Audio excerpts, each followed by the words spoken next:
part 3. So this is going to cover all of the in-draft type stuff from the rest of these different tabs in the sheet. I'm trying to keep these quick for you guys so that you can get through and get the information that you need, but there's a lot in here, so doing my best. Okay, so first we're on the Search and Roster tab. Right here you can select to either search by position, which is what it's set to right now. I'm searching for all best remaining first basemen. It pulls them up in order of the bigs value. You can also search by name, so you can either pull up a specific player or you can start typing, say like, okay, I know that it was something that started with John, so okay, this pulls up all the Johns. So there you go. Watchlist, these are guys that have already been marked with a little W over on our main sheet. So you see I've got these 3 guys marked. So this will pull up your list of the best remaining guys on your watch list. Then the roster, these are the guys that are on your team's roster so far through the draft. There's been 6 players put on this team, and there they are, pulling them in. Again, these are listed in order of what is a player's most valuable position. So what that means is that if you draft too many guys that are, say, multi-position eligible, you've got a guy that is eligible at second base and third base and first base, and you want him to be your first baseman, it's going to try to slot him in as a second base. So, this is really kind of for display purposes. It's going to be up to you to track the multi-eligible guys just because this isn't equipped to be able to hot swap them as you go. If it's really driving your OCD nuts, what you can do is you can go into that age and position tab that I showed in the previous video, and you can manually change a player's position. So say if I drafted DJ LeMahieu to this team, there's already a second baseman, there's already a middle infielder, so it would drop him down onto the bench, but you probably want to play him at third base, so you could go in and change his position in that tab to third base. There's also a draft interface down here, so if you're looking at your watch list and you find a guy that you like and you don't want to click over to the big board tab, you can just do it from here and it'll mark him in the appropriate place back on your big board tab. And then the last thing, it lists your picks here in terms of what round, what pick, and then the overall pick, as well as the dollar value of that pick, which can be useful if, say, like your league allows preseason trading and you're considering trading your draft picks. This is a nice little quick reference for what your picks are and what the approximate dollar value is compared against these player values. Next one is the best remaining tab. One quick thing, a lot of these tabs have a little display question mark checkbox up here. So you want to go ahead and check that and it'll actually display the data in this tab. If you're not planning on using it, you can keep it unchecked. That'll make sure that everything else on the board is just running a little bit more quickly because it's not spending resources trying to calculate these things that you're not currently looking at. But okay, so right now at this point in the draft, there's been some players drafted already, and what it's showing is the best remaining 5 players at each position in order of value. So it'll show, for instance, at catcher, JT Realmuto, $16. Then the next one is Gary Sanchez at $12, so there's a $4 drop between the first and second best remaining there. And what this is useful for is helping you find those big drop-offs, where if, say, you're between 2 guys and you're kind of looking for a tiebreaker, you can come in here and check and see, like, okay, if I take a catcher now, the next guy is going to get a much worse catcher. And that could actually, in leagues where there are relatively few teams, that can make a big difference if you're trying to help hurt your competition while also help your team. You can also look up for specific stats. If, say, like, in the middle of the draft, you've drafted a lot of speed guys early and now you need to find power, you can come in here and find, and let's say you need a first baseman, you can actually search by different positions. Right now I've got it at first base. You can find, okay, Matt Olson is the first baseman remaining that's projected for the most home runs. And that can be useful to help you kind of narrow down your options. It'll also show you how things drop off. So like Danny Santana is one of the only first basemen left with any speed projected. So the drop off from him to the next guy is huge.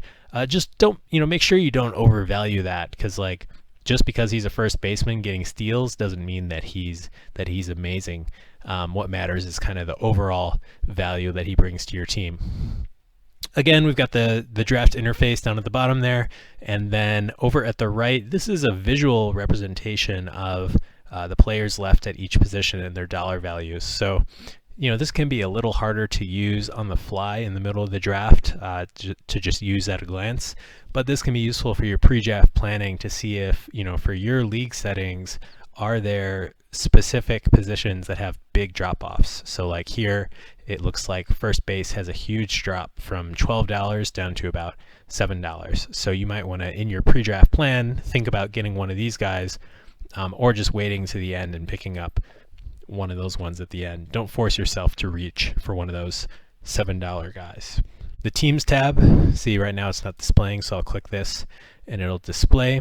This is going to show you for each team what players have they drafted so far. This can be useful to help you identify who has gaps, and also just gives you a quick glance, how are each of the respective teams doing. If this view is a little bit too much for you to try to take this all in at once, you can switch it to a more compact mode.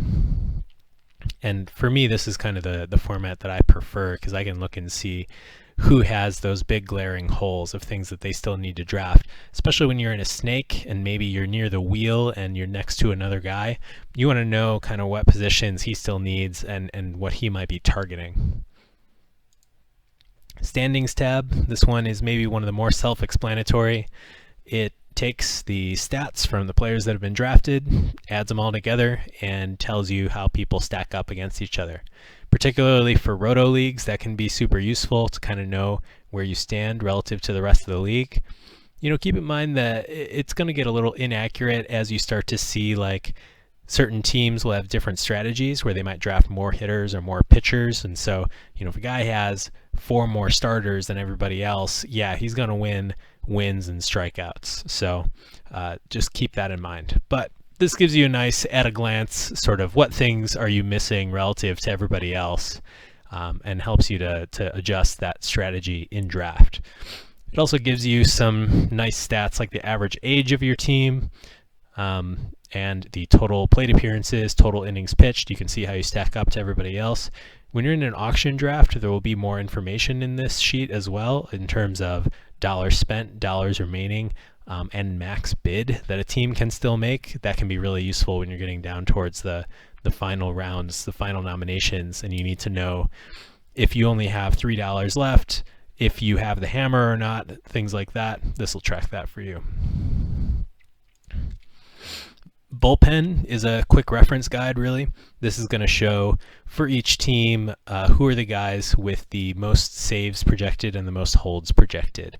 So it is just using those projections as its source. It's not using any other depth chart or whatever to determine who the setup guy is. This is just a best guess based on the projections, who's the closer and who are the setup guys. So when you're starting to look at that sort of middle towards the end of the draft, are any closers left? Are any setup guys left? Depending on your league format, this can be a nice quick reference to see. Most of the times it's going to be like the Marlins and the O's. All of their guys are still available, and everyone else is gone, but still useful to know. And then finally, the trades tab. This one is more of a, either you're in a keeper league, it's a pre-draft tool, or you're in a standard league, it's a post-draft tool. But either way, what this will do is allow you to pick one team and another team that are trying to make a trade, usually your team and some other team. It'll list out the players for each team, as well as some useful information like their projections, the dollar values from your sheet, as well as it'll take, whatever you have in that ADP, NFBC, whatever you want to call it, column. It will take and convert those values into dollar values. As I said in the previous video, you can use that as a point of comparison to kind of see like, okay, do I value these guys more or less than the market? And that could be a guide to help you decide who are the guys that you want to trade away and who are the guys that maybe you have found something that other people have not, and there may be guys that you don't want to trade. So anyway, once you have these two teams selected, now in the drop downs it'll automatically populate your team up here, and their team in the ones down there. It'll also include the picks, assuming that this is a preseason situation. You can include picks. It'll convert those picks to dollar values through the same process that I mentioned for valuing the ADP or the NFBC ranks. So you can use that to potentially trade players for picks or vice versa. Whatever you put in here, it'll add these things up and figure out who won. But the other thing it does, which is nice, is that it allows you to include the value of an empty spot, right? And I think this is something that most of us have realized by now, but maybe when you've played your first fantasy league, you might not have. You can't just trade 3 $10 players for a $30 player, right? It doesn't quite work that way. There is value in consolidation, right? And so, let's just clear this one out to show this. For instance, if you're trying to trade Verlander and Marte for Christian Yelich, if you added these two guys' values together, it would be more than Christian Yelich alone. But an empty spot is worth something, and for a standard league, I say like $10 is sort of the average value of a spot. Your mileage may vary, but you can see once you include that $10, now this is actually a pretty close trade. It would depend a lot on context for me as far as whether I would want to trade Christian Yelich for these two guys, but this is a trade that is on its face close to the right value because of that empty spot. So that's about going to wrap it up. The last tab to show you guys here is just the About tab that has a bunch of information, links to articles and things like that. I'm going to do one more video here, which is going to cover the custom projections tool, but you should be locked and loaded. So get your big board, open it up, and start planning for your drafts.